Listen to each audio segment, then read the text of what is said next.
Alright, so we got a patch tomorrow. Let's see what we're up for.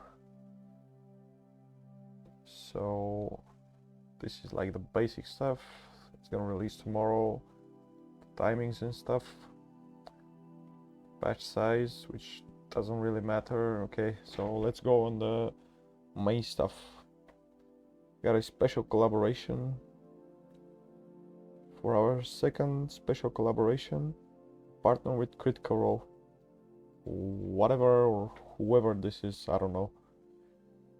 To bring the new concept of content. Okay, me reading, not possible. To bring this new content to Assassin's Creed Shadows, this includes a new free quest called a critical encounter. Nice. I hope it's not like a 10-minute thing like the last time. Even though I enjoyed the last quest with the Oni and stuff. It was actually pretty good, but I don't know if this is gonna be like a 10-minute, 15-minute quest, or it's gonna be something like much longer, which I hope it is. So it's gonna feature a new ally to recruit and a new trophy achievement to add to your collection. Okay, nice. So we get a new ally, and you know what? I already got all the allies, so we're gonna get a new one here, which is nice. So okay, let's go back to like the thingamajig, the quest. So I know there's another quest like 3 patches back, and it's much longer with whatever that guy name was. I don't know, I haven't done the quest, but I'm hoping this is like the same thing as that quest, which is a bit longer, or at least longer than it, where it's like, let's say an hour of content, not like 15 minutes, to where I boot up the game, do like a 15-minute recording, and that's it for like the next 3 weeks. Okay, enough of this thing. We get a new free story pack, a critical encounter. So this is like, I'm guessing, you know, the main 3 with the mini 3s that I call them on the objective board. I'm guessing this is like a new objective board kind of 3, where we're gonna be like unlocking stuff for it, like people and shit. I hope it's not like the only thing where we unlock one person, that's it, and we gotta wait for like, I don't know how much longer to continue the story. I hope it's not like that. So Rufino, an old friend of Tomiko and Heiji. That's our guy that upgrades our weapons. Goes in life-death after uncovering a deadly conspiracy. While working as a translator, he discovers evidence that a secretive organization has been hiring assassins to eliminate influential commoners. Okay, so basically, yes, this is like a secret organization, like the mini trees and stuff. We're gonna be killing and hunting down, I guess. But we're gonna be hunting assassins this time, which is gonna be pretty cool. Okay, now he turns to Nawa and Yasuke for help in stopping these killers. Okay, so we can basically use either one of them, which is nice. It's not like walked out for maybe Yasuke or Nawa. It's like the Oni. That's cool. You can use like brute force or stealth. It's your choice, I guess. Okay, so the unlock condition, complete Way of the Blacksmith. That's the, I guess, where you unlock the blacksmith. I don't know. And unlock Yasuke as a playable character. This Questline will start in the hideout. Okay, so basically you can do it early in the game when you unlock Yasuke. Nice. Okay, what's the reward for it? A new ally based on Critical Role's Assassin's Creed Shadow one-shot campaign character. Okay, I managed to read that. Rufino, played by Robbie Damon. You will also get a banner in the hideout with a Critical Role logo. Okay, my hideout looks like shit actually. It's just buildings and that's it, and a couple of pets lying around there. But that's pretty much it. That's the only thing I use it for, to upgrade and get the bonuses and stuff. I don't like decorate it like some people do. it's not for me. Okay, so this guy actually looks like it. The guys, the Templars, they looked like this. But I guess he's from a different land. He's probably from Europe, like Spain, Portugal, or something like that. Italy, maybe. I'm hoping it's Italy, and we tie up more of the Italian Brotherhood into this, but I doubt that's gonna be Italy. Okay, so let's continue. I don't know if I read this, but a new trophy achievement, a critical encounter, received upon completion of the questline. Okay, nice. So I'm like, all of these things that we're reading here make me believe it's gonna be like a longer questline, not like a 10-minute thing, and then 3 or 4 weeks for the next patch and the next questline. Okay, with this collaboration, we're also releasing Critical Role weapon pack inspired by the Critical Role universe. Guessing like this Critical Role is like a game or something? Probably, I don't know. Available for purchase in the game store. Okay, so basically it's pay to win. And you can get it in the key store, like the exchange store at some point. That's my guess. This pack includes 2 weapons for both characters, a Tanto and a Katana for Naoe, and a Kanabo and a Teppo for Yasuke. Okay, so the Tanto and the Katana for Naoe, nice. I use both of them. Kanabo and Teppo for Yasuke, I use neither. So this section, I don't really care if it's not something major or fun. Like an OP Kanabo or Teppo, or at least a fun build that you can make with them. So now we get to the interesting part, the new Nightmare difficulty setting. Okay, so first of all, I'm gonna say I played the game on like the normal difficulty setting, and I don't know, maybe I'll try this. I don't know if I'm gonna like make videos on it or like something, maybe stream it, I don't know. Okay, so if you want me to do stream Nightmare mode, drop like, I don't know, 100 likes, which is not gonna happen. Like, let's say 20 likes, and I'm gonna stream the Nightmare mode, and I'm gonna be dying like every 2 minutes. It's gonna be like me playing Dark Souls, pretty much. Okay, so let's read up on this. We're adding a new difficulty mode, Nightmare, that will introduce additional challenges to your journey.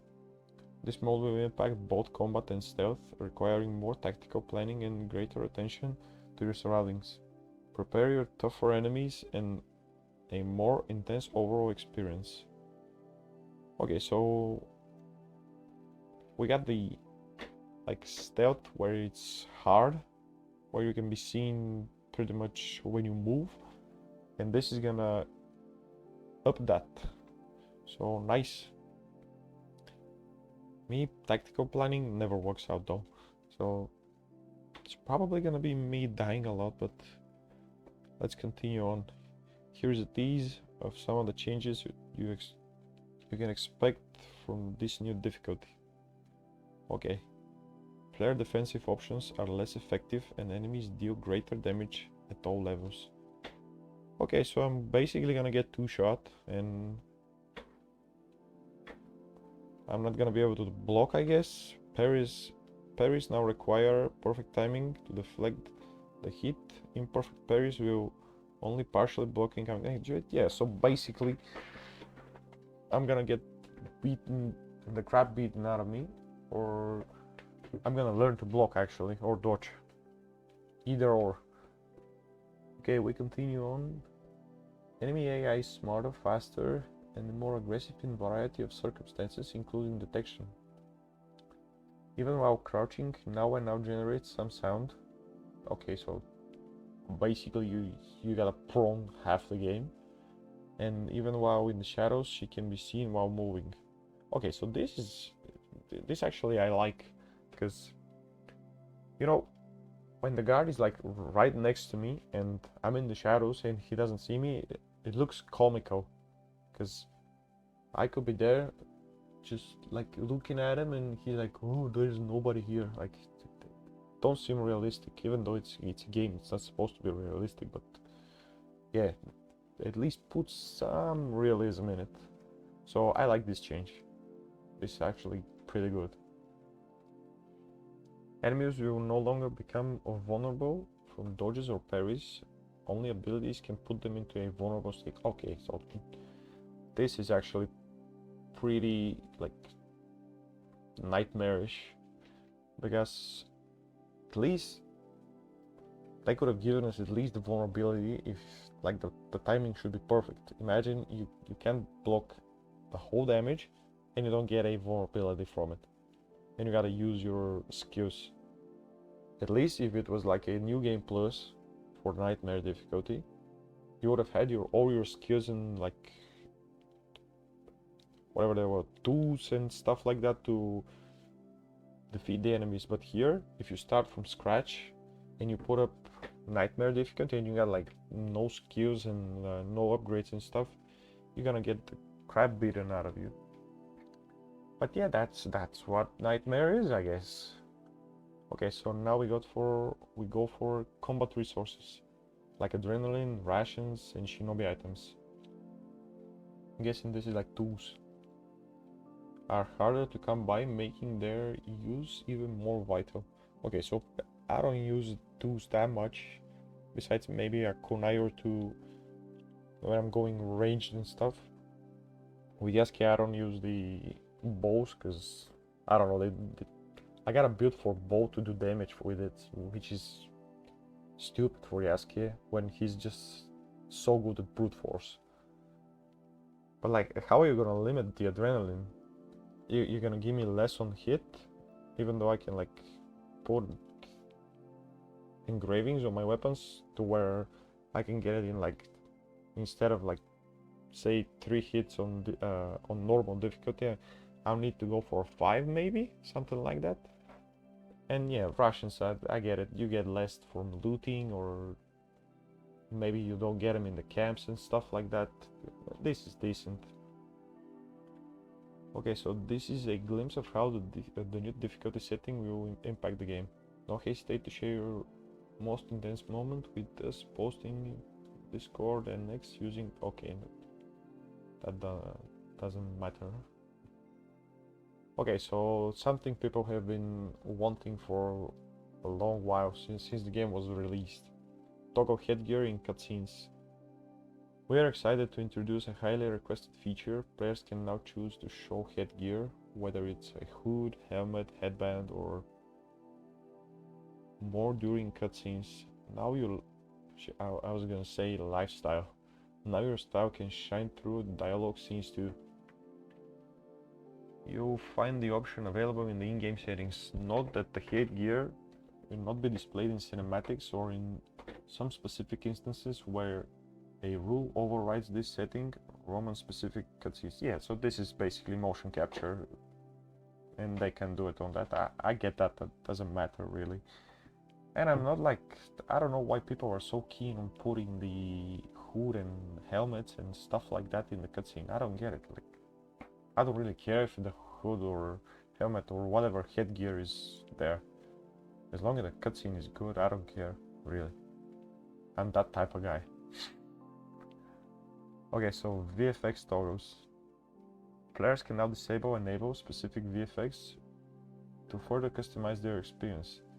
These include the ability to hide or show the loot on dead bodies, the last known position of the player, the special attack indicators of the enemies, and more. All will be accessible in the interface option menu. Okay, let's dive into this. Okay, so wait a second. So you can turn off seeing loot on bodies. Why would you want to do that? Like, if there's no auto loot, like, why would you want to turn off the loot? Like, why are you gonna be going around every dead body spamming your key to loot? That's pretty dumb, actually. If somebody does this, I want you to tell me why. Like, write a Reddit post or something about it. Okay, the last known position of the player. This is like the silhouette and stuff you leave behind when you're like detected and you go into like shadows or stealth mode, let's say, let's call it that.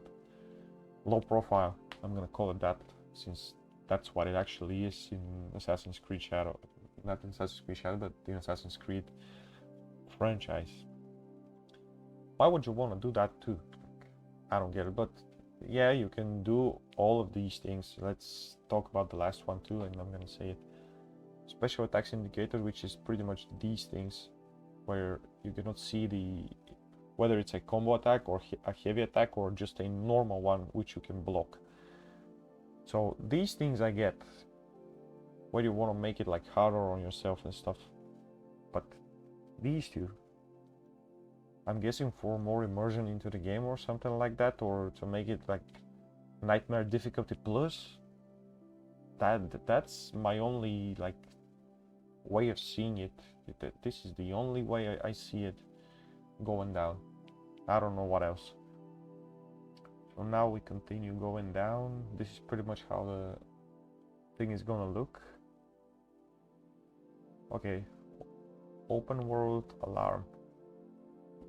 Okay, we have expanded the regional alert system available in the castles to the whole province. Now by repetitively attacking civilians or military units outside the castles, the alarm can be triggered and a group of guardians will hunt you in the world. Okay, so this is pretty much expanding the bell system, like where some guard or like a peasant goes and rings the bell and the guardians come up, which is pretty cool actually, to where you don't gotta like seek a castle, go get caught, get a bell rung so you can fight the guardians.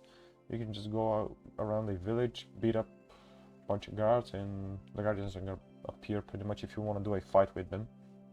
So this is actually pretty cool. It's more like a, let's call it a bounty system or some sort, like the one in Odyssey, the mercenary system. Yeah, pretty much something like that. It's a mercenary system from Temu, I guess. Let's call it that. Okay, so next is horse camera presets. You can now toggle between 3 different camera presets while riding on your mount. Hold down the button on the controller, X key, on the keyboard while riding, allowing for more cinematic experience to take in full beauty of Japan. Okay, so this is something we didn't think we need, but we got, which is gonna be actually pretty decent if you use the follow path kind of thing for the horse, to where you can like make it more cinematic for yourself instead of just putting the horse in auto follow and staying on your phone until you reach your location. So that's pretty much what I do sometimes, or most of the time. And the next thing is ultra low specs for PC. Okay, so this is something I didn't know we didn't have. We are adding a new visual quality level, the ultra low level mode. Yes. This will allow PC players with a limited GPU configuration to experience the game in better framerate conditions. So pretty much expanding the audience of the game to where you can use your older machines and PCs to play the game. This is nice actually, because you know, not everybody has the money to upgrade their computers and stuff like that.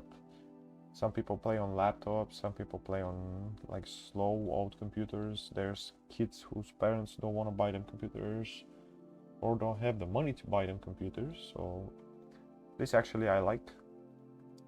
It's a cool thing to add.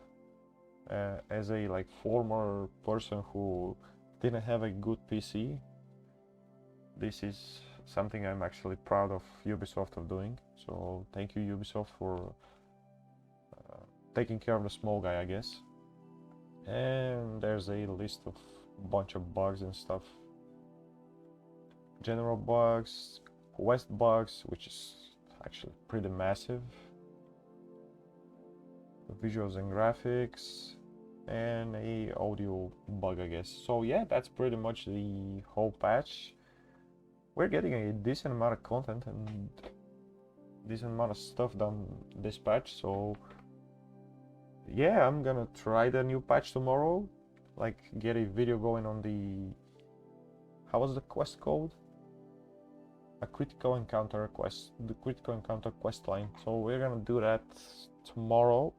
Which I don't know if I'm gonna upload the video tomorrow or maybe the day after that. Depends on how much time I got to play it, edit it, and upload it. If I can manage to do it tomorrow, okay, but if not, you can expect it on Thursday, I guess. It's gonna be Thursday for me. I don't know what day it's gonna be for you. It depends on where you live, I guess. So yeah, let's see what this quest is gonna bring us. That's the thing I'm most excited about. Not even nightmare mode, because I don't play games on hard settings. But if you reach that, like, I don't know how many I said, like 20 or 25 likes, I'm gonna stream the nightmare mode so you can all laugh at me dying over and over again. So yeah, expect the critical encounter quest line for me in the next like 1 or 2 days. So yeah, thank you for watching. Hope you enjoyed it. Peace out.